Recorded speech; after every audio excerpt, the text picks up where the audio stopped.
It's over 9,000!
Welcome, Super Elite Warriors, to Final Forum, a podcast for the discussion of all things Dragon Ball.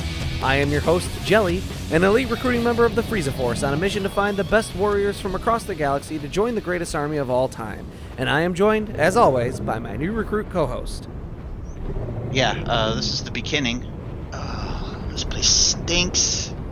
If you have good recall, listeners, you'll remember that last episode, Bekinney said all scrappers were smelly garbage eaters who have no honor or decency. Okay, first it's cabbage. And keep your voice down. These filthy mongrels realize before too long that they outnumber us. If they had scouters, they'd realize that their numbers don't matter. None of these clanbage eaters has a power level above even 100. Good evidence of how we should all avoid that food if we want to maintain our strength. Speaking of which, even though this place smells like a wet sock, there are some decent eats to be found in these scrapyards. I've stripped the beryllium off several power ionizers and feel satiated for the first time in a while. The Frieza Force synthetic meals can sustain a guy, but they're not as satisfying as the real deal. That sounds a little too close to criticism for comfort, recruit. I said they can sustain one's life, didn't I? They're edible. That's more than I can say about the meals served on Quandril 7, where I took my vacation last year. Well, this is no vacation, recruit. Though, listeners, you would not believe what we're seeing on this planet, whose name we unfortunately don't know. While the features of the planet itself are mostly unremarkable, it's just a crater-filled rocky landscape with the occasional rock outcropping and a dull beige tint. There are mounds upon mounds of scrap heaps. They're comparatively, as in comparative to the size of a planet or even a full-scale city, small heaps at somewhat regular intervals. The kaiju eaters scuttle around on top of these heaps, sifting their way deftly through the wreckage with a speed and fluidity that belies their flabby, gray, saggy, wet exteriors. Yeah, that just makes them creepier. And the stringy hair and beady red eyes don't help at all. Also, 3 arms? What kind of creature has 3 appendages? Hey, they appear to be great mechanics, so it's somehow to their advantage in that respect. Keep your eyes peeled for a quantum phase generator. The cabbage eaters of this planet were kind enough to let us peruse their scrap piles for any parts we might need. You think that's what they said. They might have told us to walk this way or to our prison cells or our execution. Would they not escort us if that were the case? They're installing the other parts right now. They seem to understand we could defeat them all with the flip of our wrists. We just need to find this piece so we can settle up with the cabbage eaters and be gone. How are we paying them, by the way? You can't possibly have offered such a weak and essentially garbage-filled planet a membership into the Lord Frieza's empire. Absolutely not. It seems a near miracle that these clambage eaters have even achieved spaceflight. They speak no language we understand, or that our scouters can even translate. They have no warriors worthy of the Frieza Force, and while their parts will do until we can get to a Frieza planet for a full repair, this is more of a garbage dump than a scrapyard. No, recruit, we'll not be offering a place among Frieza's empire to a planet full of creatures that know how to fly, but not how to even build a suitable dwelling structure. Lord Frieza has seen fit to bestow upon us quite a bit of petty cash and excess resources for use at our discretion on this mission. These cabbage eaters seem fond of the metals in our floor panels. We have several extra in the cargo hold, and we could even let them take a few from non-strategic locations throughout the ship, since we plan to head to the nearest Frieza planet right after this. No wonder these wretches can't attempt to smell half decent. They are obsessed with flooring. And hey, speaking of flooring, kind of, let's talk about the floor of the World Martial Arts Tournament, as well as the participants and the tournament as we tackle this week's topic of discussion. And this week we'll be going through episodes 20 through 23 of the anime, which is the preliminaries and the quarterfinals of the tournament. So episode 20, 19 and 20 kind of smushed together a little bit with getting to the tournament and also reuniting all of our characters with one another. Goku and Yamcha and Bulma finally meet up again, and they're introduced to Krillin for the first time. I honestly can't remember if that happens in episode 19 or 20. But they all get back together, and they start the preliminaries for the World Martial Arts Tournament.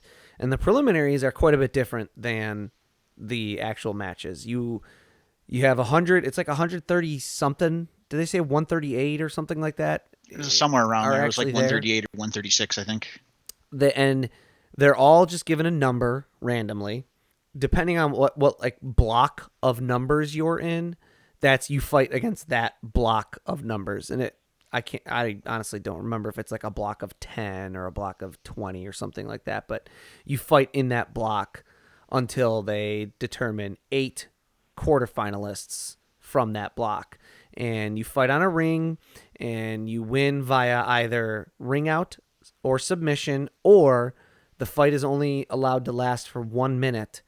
And at the end of that 1 minute, a judge will determine the winner of the fight.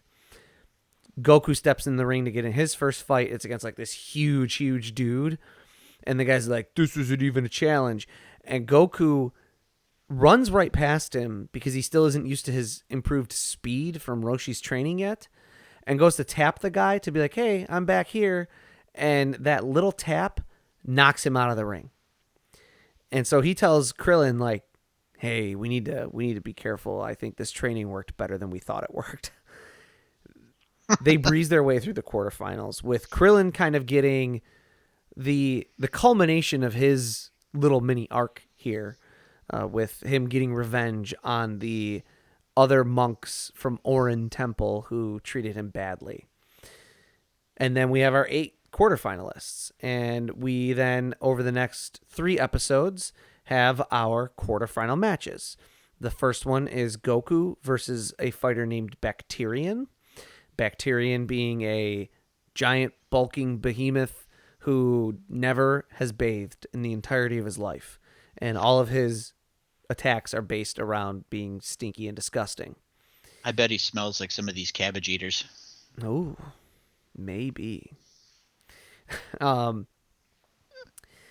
Krillin winds up winning in a rather ridiculous fashion.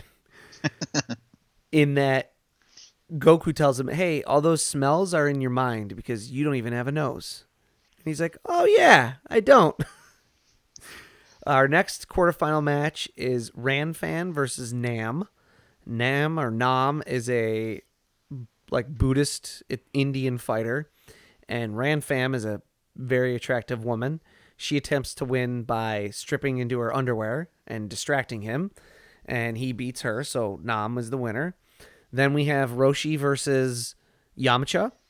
And it's not Roshi, technically. I think you mean Jackie Chun. Yeah. It's Jackie Chun. Who is clearly not Roshi. Right. Could never be Roshi. But yes, it's Jackie Chun versus Yamcha. And, Jackie Chun is this very elderly guy with a long white beard.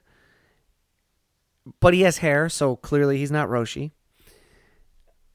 But he winds up winning very easily. And so Krillin and Goku are both like, ooh, this Jackie Chun guy just defeated Yamcha. He gives Yamcha a little trouble in the Bronx, if you know what I mean. And then the final quarterfinal match is Goku versus Giran. Giran is like a dragon monster, and during this match, Goku's tail grows back. That may or may not be important for later. And Goku winds up winning when he busts out of an unbreakable web of holding, basically, that Giran has trapped him in. And Giran is so terrified of that feat of strength, he submits and says he quits. So our semifinals are set. It is Krillin versus Jackie Chun and Goku versus Nam, and that's where we leave off. There's a couple little things about this episode, this batch of episodes itself. A lot of nice little Easter eggs. Yeah, before we get into kind of breaking down the characters and some of the backgrounds and cultural stuff. There's a moment where the announcer can't pronounce Goku's name, and he says, like, Gakea. This is a joke that works better in the original language. The kanji for Goku's name can actually be read two different ways. I forget what the other one is, quite frankly. But it can be read two very different ways, depending on the pronunciation, whether you're using like a new school pronunciation or an old school one. And the announcer just chooses the wrong one. The joke, though, also then is that Goku himself is too uneducated to even know that his name can be pronounced two different ways. And when they bring out like the master of ceremonies to kick off the tournament and he woofs into the microphone, that's another one of those kinds of things. In Japanese, the word woof is pronounced, or is their onomatopoeia for it is wan. That's also the homophone for the Japanese approximation of the English number 1. And we know Toriyama plays with using English words in his manga a lot. So this dog, who's supposed to be like this enlightened being and is kicking off the ceremony with this quote unquote like important speech, all he says is "wan," which is just like woof, but it's also kind of saying match number 1, and also kind of saying that there can be only one winner, and also like there's all these little bits and meanings to it, and it's all so silly, like that it's both supremely insightful and just the "wan" that a dog would say. Everyone does a pratfall. Classic. That's the punchline. The demon faces that are carved into the gates in Hindu culture, the gates that they walk through, and even the wall behind them on the tournament stage, they're reminders that time consumes everything, so you must live a good life while you can. You walk through this gate in the beginning when they're registering. You walk through the gate into the inner area to symbolize you're leaving a purely earthly realm and entering a more spiritual place. Hindu temples typically have 3 circles inside of them that are meant for increasingly deeper spiritual connections. The 2 monk, the last thing before I pass it off to Bekinney to tell us some more about the other characters. The 2 monks that bully Krillin are his senpai from Orin Temple. And senpai in Japan is a superior or a mentor or something like that. And it is like a mentor-mentee relationship. And that sort of subservience is supposed to hold for the duration of the time that the 2 parties know each other. So someone is always supposed to be your senpai, and you're always supposed to be sort of underneath them because they're like your mentor. Given what we know about Toriyama watching movies and TV while he works, I think these 2 might possibly be modeled after a comedy duo that appear in the 1964 movie Ghidra the Three-Headed Monster. They're unnamed in the film, but they're portrayed by Ichiya and Senya Aozora, apparently no relation, who were supposedly playing themselves and characters that they portrayed in a similar type of actual show that was popular at the time, sort of like a Star Search / Where Are They Now kind of a thing. They have this odd couple thing going on, these 2 characters in the movie, and their appearance is brief but fairly memorable. There's enough history with oddly matched pairs as comedy duos, though, such as Ichiro Arashima and Frankie Sakai, who also have differing builds like the Azora pair and the 2 monks, that Toriyama could be pulling this from anywhere. And we'll see another example of this later on. It's called Manzai comedy, where this gets into, in the semifinals, I believe it is, Goku and Krillin are each interviewed, and like Krillin's the straight man and Goku's the jokester. It's called manzai comedy. It's a very traditional, common thing in Japanese comedians to have like a 2-man gag where it's like an Abbott and Costello. But I just wanted to bring up Ichiro Arashima and Frankie Sakai because they're in Godzilla movies. And I'm going to use that excuse whenever I can. But also, Ichiro Arashima, I just want to bring other things to people's attentions whenever I can.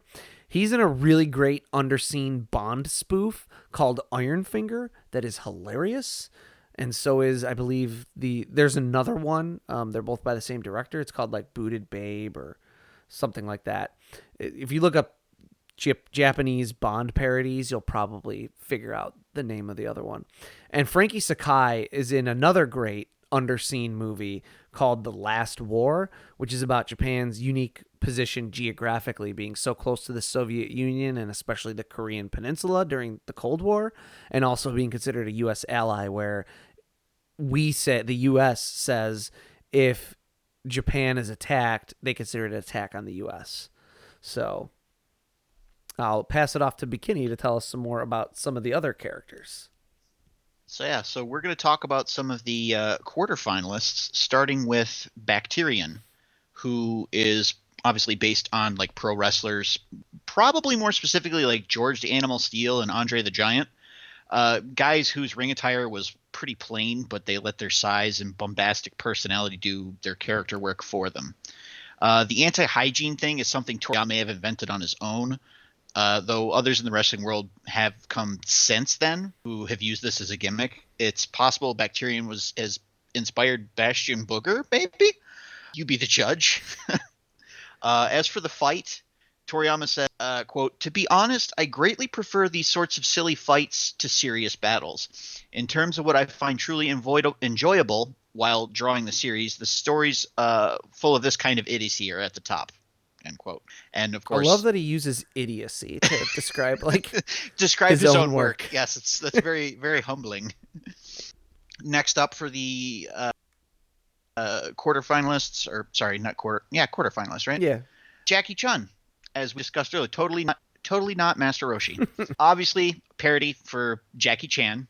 Most notable because rather than use like an approximation of Chan's birth name or his Chinese stage name, Japan uses an approximation of his American English stage name, and so Toriyama grows up hearing the name like Jackie Chan.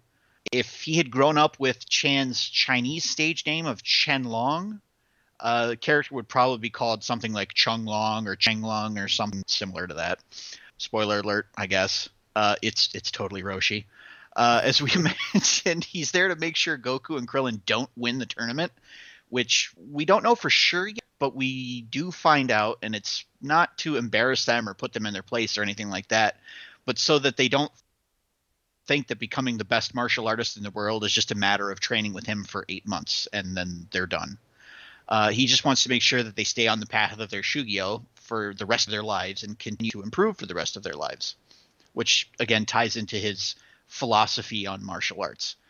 His fight with Yamcha is the first time we hear or see someone reference sensing someone's ki, as Yamcha says that he can't sense the old man's ki. This is the first tip-off that Jackie Chun is a powerful fighter, because only the most experienced warriors can suppress their ki.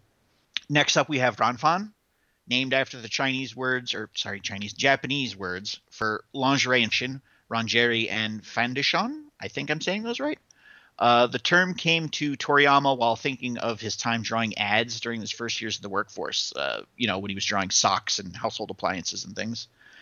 He's a clone of a Dr. Slump character named Renault Citroën, who uses her sexiness as a weapon, which is exactly what Ranfan does. Yep. Then, of course, second to last one, is Nam. Though he looks somewhat stereotypically Indian, he's actually wearing a traditionally Buddhist getup, or clothing, if you will. Interestingly, though, he's also has a bindu, which is the traditionally Hindu signify that one has mastered their chakra and achieved inner balance. So at first glance, Nam appears to just be Indian, but he has an interesting mixture of Buddhism and Hinduism, which is probably a callback again to Journey of the West. His name is derived from the traditional Buddhist prayer Namu Amida Butsu. I hope I'm saying that right. Close enough Which for me.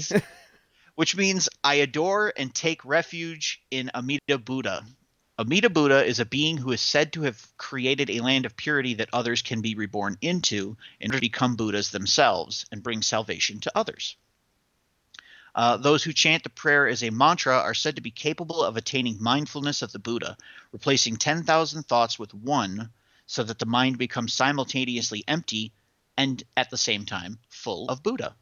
The more you can successfully detach from the material world and give yourself over to this, the greater your chance for enlightenment. It's considered one of the easiest ways to achieve enlightenment, which also makes it one of the most misunderstood. But so many people chant the prayer at the beds that it kind of becomes synonymous with Buddhism. And so Toriyama is telling us that Nam is a Buddhist. He's not just inspired by Buddhist traditions like some of the other characters Right. might He's saying that Buddhism is actually a religion that exists in the world of Dragon Ball. How very astute of him. It's through our introduction to Nan that we see another of Jackie Chun's supernatural powers, specifically heart reading, where he can kind of like connect his heart to another person's and sort of see their inner desires and their personal truth, kind of gauge almost like the soul of the individual. Nam's fight with Ranfan is a good example of internal and external battles. Nam's having to overcome his internal struggle with lust, his Buddhist beliefs, and use that victory over himself to help achieve victory in his external combat against Ranfan. And lastly, we have Giran. Tori says, quote, "It simply feels like a typical kaiju name," end quote. And I tend to agree. I mean, it seems pretty obvious to me. It sounds something like, say, Godzilla kaiju Gigan or the Gamera kaiju Giran, which is surprisingly similar. So that's probably where he pulled it from. Yeah. He's a big brute, and his fight with Goku is yet another use of Toriyama using opposites clashing.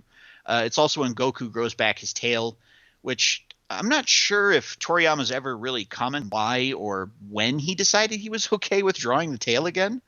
But if you're looking for like a story reason and one that actually carries through kind of as a sort of an undertone to the series, you could kind of go with every time Goku's backed into a corner, or really say in general, his Ozaru subconsciousness takes over and gives him kind of like a strength boost almost to help get him out of that situation. And as the series goes on, this boost just becomes more sophisticated, usually in the form of, say, a Super Saiyan transformation. But in this one case, it regrows his tail for him because that's, what'll help him escape getting thrown out of the ring. And I think we also see the same thing with Gohan and Z as well. I think when he's training with Piccolo removes his tail and blows up the moon, I think, to prevent a transformation. And then when they're in that dire situation fighting against Vegeta, his tail grows back and he becomes an Ozaru to fight Vegeta. So before we get on to the inspiration and stuff behind the tournament itself, are any of these, how do you feel about any of these more one-timey kind of characters? I mean, Nam, obviously, he reappears in the next tournament. I don't think any of the other ones do. Yeah. I don't really recall them ever. If they do, they're maybe background characters. I mean, me personally, I really like Bacterian, but mostly just because of the gag that Krillin doesn't have a nose and therefore shouldn't be able to smell him. I just think that's funny. Yeah. But like Ranfan's another one of those instances where like, ooh, this is kind of didn't age too well. Yeah. That one is also the toughest fight because we don't really know these characters at this point at all, right? And even Nam, he's got kind of an interesting sort of motivation to him because he's not the prototypical like, oh, there's going to be a bad guy in this tournament. When we get to these final four, which are it's Jackie Chun versus Krillin and Nam versus Goku, they all have good intentions in wanting to win. Yeah. Well, I mean, me personally, I think Roshi's also doing it for the money, but yes, there is that lesson teaching his students to continue pushing themselves. Right, but there's and then you look at Goku and Krillin, and they're there just because they want to test themselves, and then Nam's there mostly for the money, but it's for a good reason. And I think a lot of these other fighters are strictly just there for prestige and to get rich. Right, and so it is kind of just interesting that those are the 4 that are left. So, like, Nam at least gets this kind of underdog, kind of you're rooting for him kind of thing going for him. But, like, I really could not care too much about who wins between Nam and Ranfan, I mean, I'll say I'm glad it's Nam because I find his fights to be a little bit more interesting. Yeah. Well, and for Ranfan, I mean, she would get wrecked pretty quick by either Goku or Krillin, right? I mean, definitely Goku. Definitely Goku. Krillin might have issues if he was fighting her in her underwear. And then I'm just so glad we never had to see Jackie Chun face off with her. Oh yeah, I agree 100% on that. That would have been a mess. But yeah, I think of all of these kind of like early characters and fights, the one that really doesn't kind of grab me much in one way or another is Giran. I know Toriyama likes kaiju. I love kaiju. I think that is like a great kaiju name, and he's got some cool kaiju powers to him. But like the fight itself, like I don't know, like we talked about, when you see Krillin's fight is A, funny, and B, also still has that level of needing to overcome some sort of internal thing in order to prove himself. Like he needs to overcome his personal blocks about this guy's hygiene in order to win the fight. It's there's that internal external sort of fight going on. With Goku and Giran, I don't get that piece of it as much. And because it's not there. Yeah. And then Giran just quits, and I do like the build up to that fight quite a bit. And you could maybe argue that that's kind of the point, is like that's the one that has the best build up, with him going into him bullying Goku in the first place, and then Goku stares him down in the rain, Yeah. And then him walking into the bar or whatever later that night and ordering milk, and everyone mocks him and he beats them all up. Just drops like 6 guys like it's nothing. Yeah. So you could say like, oh, the build up is great, and then maybe the point is that the fight itself is kind of a letdown after a great build. But maybe, but it wasn't even like a satisfying letdown. Yeah, it clings a little hollow, and I think part of it is this is the one time where something like that happens, and Toriyama doesn't treat us with a pratfall, like. Yeah. And I almost think it would work better too in that respect of like build it up and then have the actual fight be a letdown and have that be like the joke, if there was really no fight at all. You have Goku get into the ring with him and do one thing then he just immediately goes, "I quit." Yes.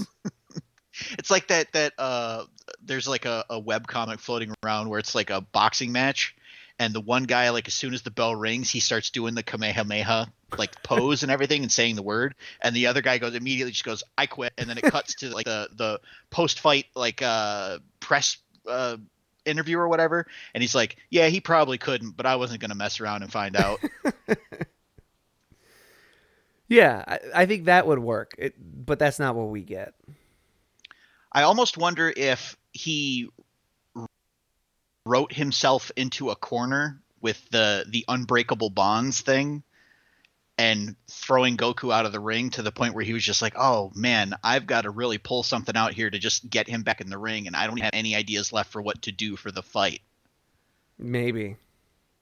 Yeah. 'Cause that's kind of how it seems to me. It is.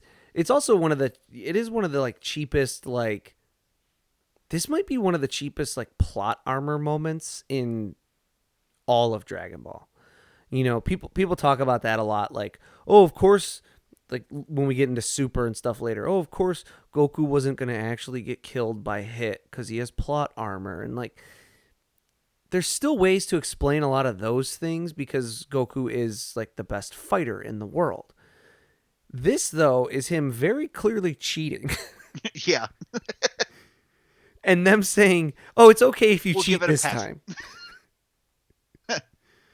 And that's like that whole fight is probably the letdown of the bunch of them. But let's talk a little bit about a tournament and why a tournament, right? You know, here Toriyama has said we're going to change this from a gag manga to a battle manga, and we're going to start having more fights. And so, you know, yeah, okay, in that perspective, a tournament works, but you could have just built up a villain and had a villainous fight. So why a tournament specifically? Well, Toriyama knew that the clock was ticking on gaining some popularity, and he remembered that when he did the Grand Prix events in Dr. Slump, they were the most popular runs of the manga. And he figures the battle manga equivalent to a long race that's a Grand Prix is a tournament, something that can be an event unto itself, drawing in readers and letting them wonder who's going to win. Torishima, for his part, he knew it was going to be a hit as soon as Toriyama gave him the idea. He says, quote, "The Japanese love tournaments. They like having this simple system to show who is winning and still in the game." They're both fans of baseball, and they know that many young people in Japan are as well because of the popularity of the Little League World Series in Japan. They figure their audience, understands the format, the idea of the training that goes into prepping for it, and they can get behind the thrill of victory, the agony of defeat, and everything that goes into a tournament, even if they haven't been following the manga religiously up to that point. So Torishima is also aware of the popularity of Fist of the North Star and how that manga took inspiration from Bruce Lee fights and movies to make its action read well, and he nudges Toriyama towards connecting those dots in his manga, which Toriyama does by taking inspiration from Jackie Chan's style of fighting in his films. He certainly sprinkles in Bruce Lee homages, like Goku and Krillin. They both fight in a style of no style. Roshi never teaches them any sort of turtle style of fighting. Also, Krillin fights a Bruce Lee character who even does Bruce Lee moves and noises too, I think. Yeah. And then another character is inspired by the main villain of a Bruce Lee movie, the Big Boss, in the preliminary rounds. But for Toriyama to draw his action itself, which he's never done a ton of, he goes for this Jackie Chan sensibility, which makes it flow well with his specific style. Of the tournament, and I love how the narrator says this in Japanese. It's Tenkaichi Budokai, which means number one under the heaven martial arts tournament. Number one, you know, with the joke with the dog earlier. So the number one under heaven isn't really a reference to the tournament itself, but rather the champion who ends up winning. They become crowned the supreme champion of all martial arts outside of the heavenly realms. At this point, Dragon Ball has yet to really introduce any godly characters, but the Buddhist and Taoist culture of heavenly realms is widely understood by a Japanese audience. Toriyama writes the name in kanji to denote that it's old school and gives it sort of like that austere, mystical, and reverent air to it. This tournament's born out of ancient customs where two fighters would duel, often to the death, to resolve disputes between dojos. But what about the ring itself? The platform is part of Indian traditional martial arts and transfers to Chinese kung fu, where the platform is called a leitai. I hope I'm saying that right. I think that's the stakes of fighting to the death lower somewhat, and the ring becomes a little bit more for entertainment purposes. The ring also gets a little bit smaller, helps intensify the action, and it becomes like a game of King of the Hill and seeing how many people you can beat or throw out of the ring in a given time before eventually getting beat yourself. So these battles on a raised ring even feature in Water Margin, one of the 4 Chinese novels that we mentioned back in the beginning of the show, alongside Journey to the West. So we're seeing, in a roundabout way, Toriyama incorporating elements from those other important works. In Japan, this idea influences sumo culture well. Yeah, and the tournament even has some real life counterparts. This was some of the craziest stuff I learned about while looking into these episodes. In 1928, an article gets published in the Beijing Times about the benefits of Chen fighting style, and that those who are unfamiliar with Chen fighting style should check it out. The population of Beijing, or at least those who practice martial arts in Beijing at the time, mostly consist of Yang style masters. They perceive this as a challenge and openly confront the Chen style master living in Beijing, who's a descendant of the original man who invented the style. He then takes on all comers in a Leitai and defeats 200 people over 17 days. His school then obviously becomes very popular. Then, in 1929, in Hanzhou City, an actual official tournament is held. It lasts 10 days, and then some of this might sound familiar if you've watched the episodes or been listening to us and not just having us on as background noise. There are 125 fighters. Their ages range from 7 to 68. Every fighter is assigned a number and then randomly fights a person of a different number chosen by lottery. Some people do forfeit as soon as they see the level of competition. The rules, though, are that you must win via submission or ring out.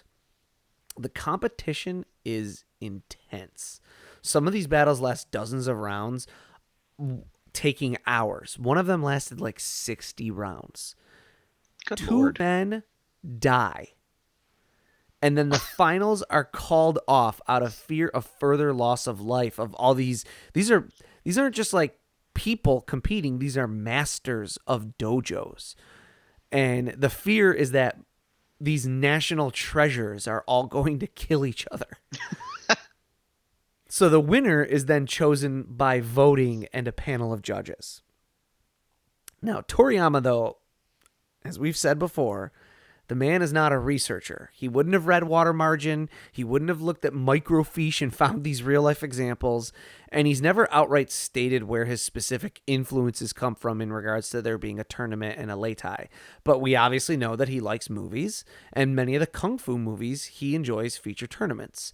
King Boxer, a.k.a. Five Fingers of Death, is a notable Hong Kong martial arts film directed by Zhang Changhua, and it stars Lo Lei, which paves the way for the kung fu movie boom that happens in the 70s. And that opens the door for Bruce Lee to become an international megastar. And guess what King Boxer features? A tournament. And guess where that tournament is fought? On a Leitai. Shocked. We also know Toriyama is a fan of that movie because he uses plot elements of it to inform the next tournament that's featured in the manga. Another prolific martial arts star, Jimmy Wang, is in a movie called Master of the Flying Guillotine, which I've seen like probably 20 years ago at this point. And that means I was probably in college. And so I was probably very not sober. But it is a fun movie. But that also features a tournament and, hint, hint, hint, an over-the-top ring announcer who announces the action and everyone's names.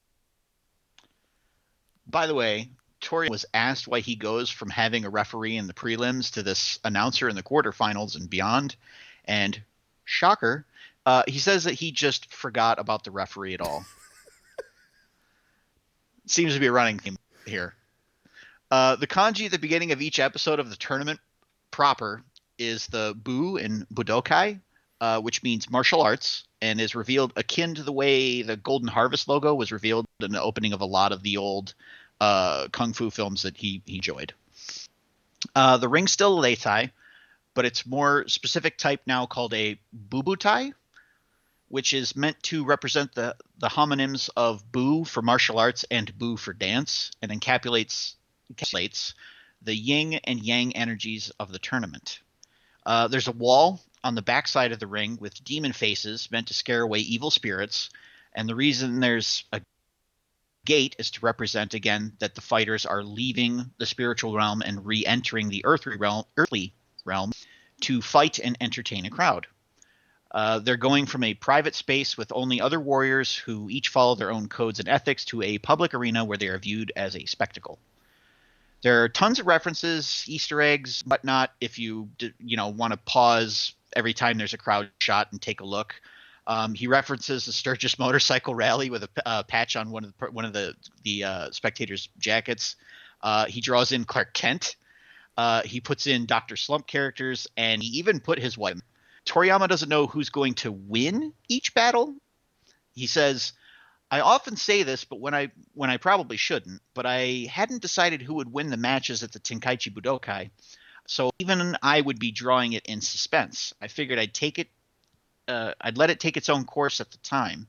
Dragon Ball as a whole was like that, though. End quote. So yeah, he's like, I figure, like, at the time, I kind of figured I would just, let things figure themselves out. Actually, wait, that's how I always did it. Like, oh, that's right. My personal ethos is fly by the seat of my pants. Yeah. And a lot of those Easter eggs and references are like, they're, I don't want to draw too much into them because they are just Easter eggs and references, but like there's even a little more to them than you might think. Like the reason he uses Clark Kent and not Superman is because he draws on like Kent paper or something like that. Because people like, and you might be sitting out there thinking like, oh, well, of course he wouldn't draw Superman. Superman wouldn't fit in there. But like he includes like the Scarecrow from the Wizard of Oz as one of the watchers of the tournament. He also has like, have you ever seen Return to Oz? Yes, I have. You know the pumpkin headed character? Yes, Jack. Like that guy's in one of the crowd shots. I haven't caught him yet. I'm gonna have to go back and look again. So, and that might be a manga specific thing as opposed to the anime, but still, like he's not opposed to drawing in something that really doesn't quote unquote fit the scene. I mean, it's a world where like anthropomorphic animals are a regular thing. Right. So the reason he uses Clark Kent instead of Superman is because of there's that double reference with it being like this is the paper that he likes to use. He does the same thing with I can't remember the name of it, but like there's a character that wears a hat that has something written on it that is like it seems like a nonsense word or something like that, and it's the type of pens that he uses when he draws. So these are like those are the kinds that like he's just slipping in, like those are the kinds of Easter eggs and references and things that I think are actually like really cool, because like he's not, I feel like you're probably not doing something like that out of laziness. You're probably doing something like that to be playful and fun. I mean, I could also see it being a product of laziness, if I'm being honest. Yeah, you could. Like you're just like he's just sitting there at his desk going, ah, crap, what do I put here? And then like he's just looking at the page and happens to glance at his pen and oh yeah, I'll just put pilot in here. Yeah, that's something that I want to when we get to those kinds of things, like some of the English words that are on shirts and stuff. As we go further into the series and especially into Z, I definitely think there's some fun discussions to have about things like why Krillin is wearing a shirt that says tacos. Because they're delicious. There's maybe more to it than that. But why Piccolo is wearing a shirt that says Post Boy? That is the greatest outfit of all time, by the way. Is that the one where he's wearing like the backwards baseball cap and everything? That says Goku on it? Yeah.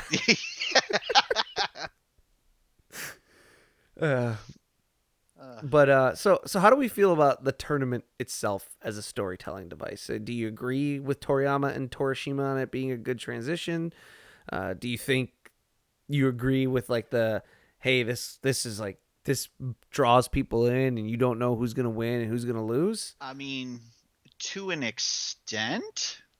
I mean, obviously the assumption is that your main character is going to win. it's also kind of fake. So even if he does lose, it's not like he's dead or he's got to be removed from the story. I think it's a great storytelling device. I mean, it's such a good storytelling device. It's becomes a shonen manga. Like this is it's a thing that I can't even think of a shonen manga that doesn't have a tournament in it. It's some sort. Yeah, even One Punch Man has it. And Yeah, they have a whole thing with him doing the martial arts tournament. yeah, where he wants to learn martial arts even though he's strong, he has no technique or whatever. So he figures there's some deeper meaning to it or something like that if I remember right. Yeah. So he wants to learn martial arts, so he enters a martial arts tournament as someone else. Huh, I wonder where we've seen that before. Yeah. And yeah, I mean, I love the tournament arcs. And to an extent, it's weird. This might be my least favorite one in terms of the suspense of who's going to win and lose, because you know that like Goku and like the characters that those two go against, especially in like, you know, Krillin's first match like against Bacterian, you know that guy's not going to win. You know, and you know Giran isn't going to win. So like some of that, right, doesn't work so well. Whereas I think maybe in those terms, the next tournament is the one that's kind of the most interesting, because it has Jackie Chun and Yamcha and Krillin and Goku and Tien, and like all of the characters that are in that tournament are ones that we know. So we never know when each one is gonna go out. Yeah, and the other thing is a lot of them fight each other well before the final. So you know one of them has to lose. It comes down to a question of which one is it going to be. Right. And that's avoided in the first round of this big time, you know? Yeah. So that from that point of view, I don't know that I agree that people are wondering who's going to win and lose. Although in the next rounds, sure. Right? Yeah. I think potentially in both of the next fights, you could make an argument that you don't know for sure who's going to win, right? Because spoiler alert for you know the next couple episodes, once Krillin loses to Jackie Chun, it's on the table that Goku also loses, so that they, like in storytelling terms, they're at the same level, right? You know, so yeah, I think it's a little bit of a miss on that point in the first round, but it becomes certainly that I think sort of intrigue in the next round. I agree with you. I think the second one's definitely a better one, and it's got way better story arc. But I do enjoy kind of the fun factor of this one. Oh yeah. Like the Bacterian fight, super fun. There's that piece of it, yeah, for sure. I like the like we talked about when we talked about Giran. Like I like the interstitials of the, you know, like anytime they're all kind of hanging out before their fights. You know, you get that pretty cool moment where Giran is like eating the meat and he's throwing it down, and Nam is like, how wasteful, like how like disgusting. And then Goku sits down and he's just going like toe to toe on eating. That's like a fun. And then Nam's stomach starts growling. Yeah. I like that little stuff. So, and I do agree with the idea that like a tournament of any kind, whether or not you're particularly invested in who's going to win each specific individual match, it does feel like an event unto itself. And so it was a really smart, I mean, obviously you could say in retrospect, obviously it was a smart decision, but like even at the time you would think, oh, this is like a smart decision to try and give it a real shot of being popular and giving people a real chance to get on board with this. Because even if you haven't paid much attention to the training piece of it up to this point, that tournament is the event, right? It's something you can look at week to week and kind of chart the progress and and talk about. So I And definitely think. with the training, like we saw glimpses of how Krillin and Goku have improved, but now this tournament is really a way for Toriyama to show just how much they've grown, so that when we progress further on with the story, we now have a new benchmark for those characters and what they're capable of as well. Right. Right. And I think it's that idea of explicitly showing character growth in a physical sense that makes it interesting. Right. And speaking of character growth, how do you feel about Krillin's change from, being a little more antagonistic to by the end of this, like, he's friends with Goku, and they're cheering for each other and rooting each other on. Do you think is it done particularly well? Is there any way that it lacks to you? I think it's done really well. Krillin had a life before meeting Goku and Master Roshi, and it has molded him to be the person that he is. And him change upon being exposed to Goku, training with Goku side by side all the time, as well as learning from Master Roshi.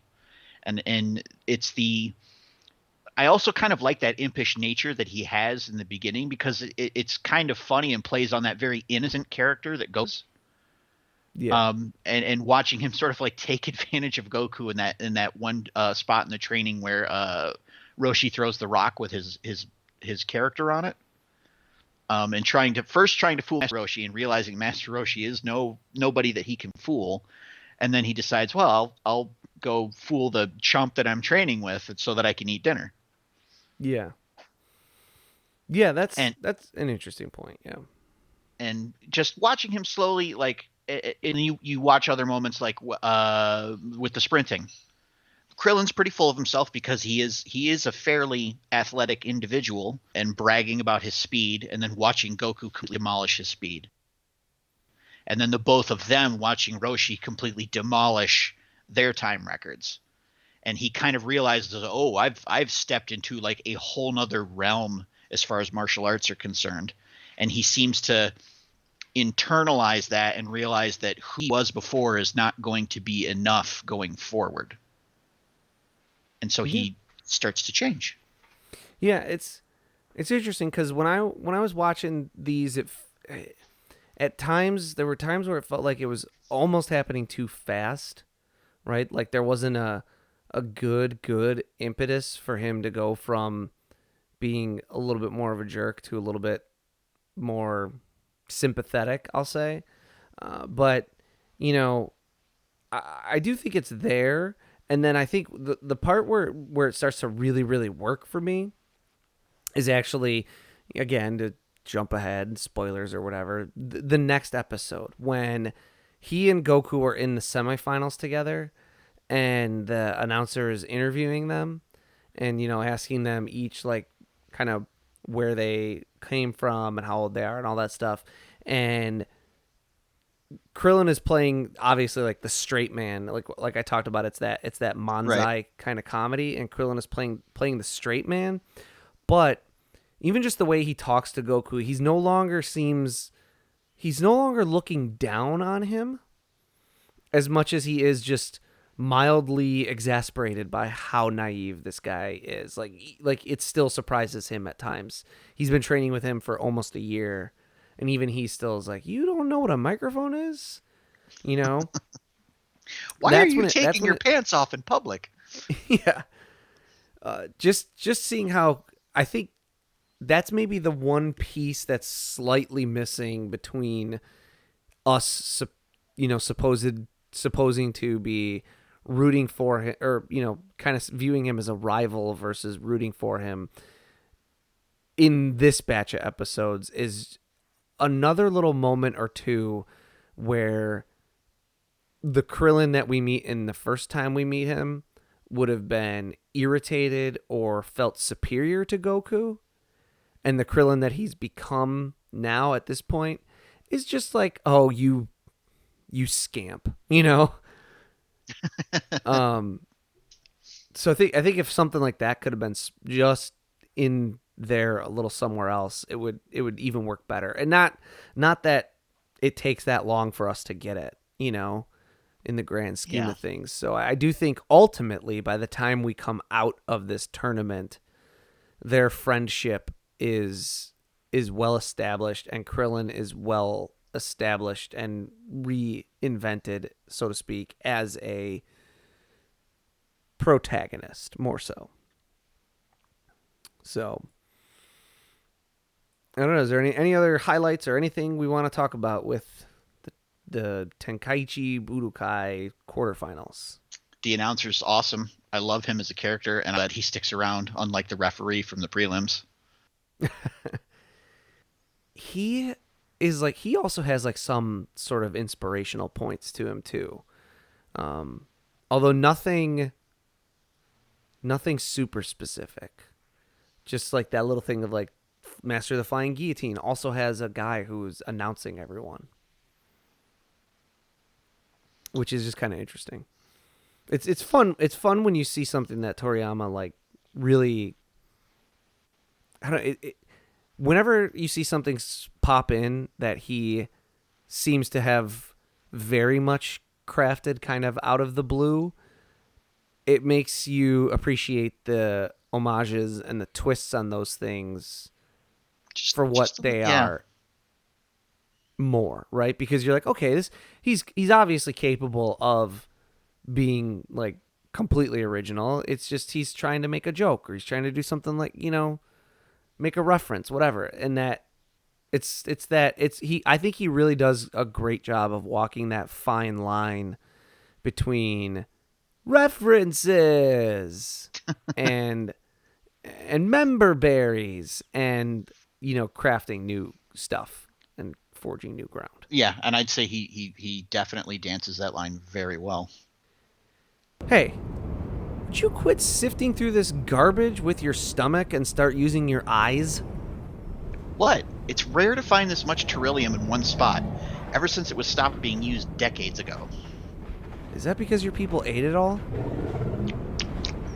I'm not saying we didn't. Also, hey look!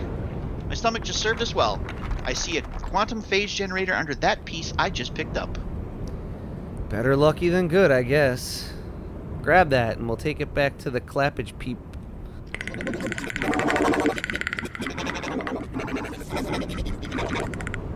Yes. We need this piece. This piece. Can you install? Speaking slower won't help him understand you better, right? What's he motioning with his arms? Why does he keep crossing them over his head? It's not something I'm familiar with. Yes. See, though, he's pointing to the sky now. Yes, we'd like to head back out. Install this piece, and we'll be on our way. Say, did it just get a little darker? Look! It is a prison! I told you they're raising some sort of capsule out of the ground to try and trap us. Well, it seems Bekinney is right, listeners. We're watching as a clamshell cage or capsule is beginning to close up about 20 feet over our heads, threatening to trap us here for who knows what purpose. And so we'll take our leave of you now. Quit signing off and let's fly out of here. I'm right behind you. Will we be able to fly through the remaining gap before being trapped? Will we forever be prisoners of this desolate waste of a cabbage eater planet? Find out next time and help us achieve our final forum.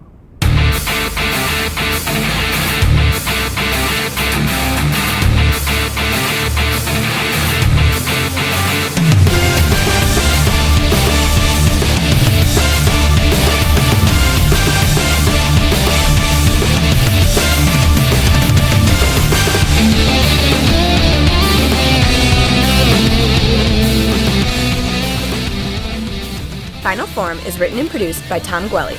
It is performed by Dan Kinney and Tom Gwelly. Our webmaster is Dan Kinney. Our theme music is provided by YouTube content creator GVG Kid. Want to learn more about the Dragon Ball universe, including concept art, behind-the-scenes interviews, and recommendations from Jelli and Bekinney? Connect with us on social media. Like us on Facebook, follow us on Twitter at Final Forum Pod. Make sure to subscribe, rate, and review wherever you receive your podcasts. And of course, make sure to share it with your friends and family and help us spread the word of the glory of Lord Frieza. The Frieza Force thanks you for your listenership.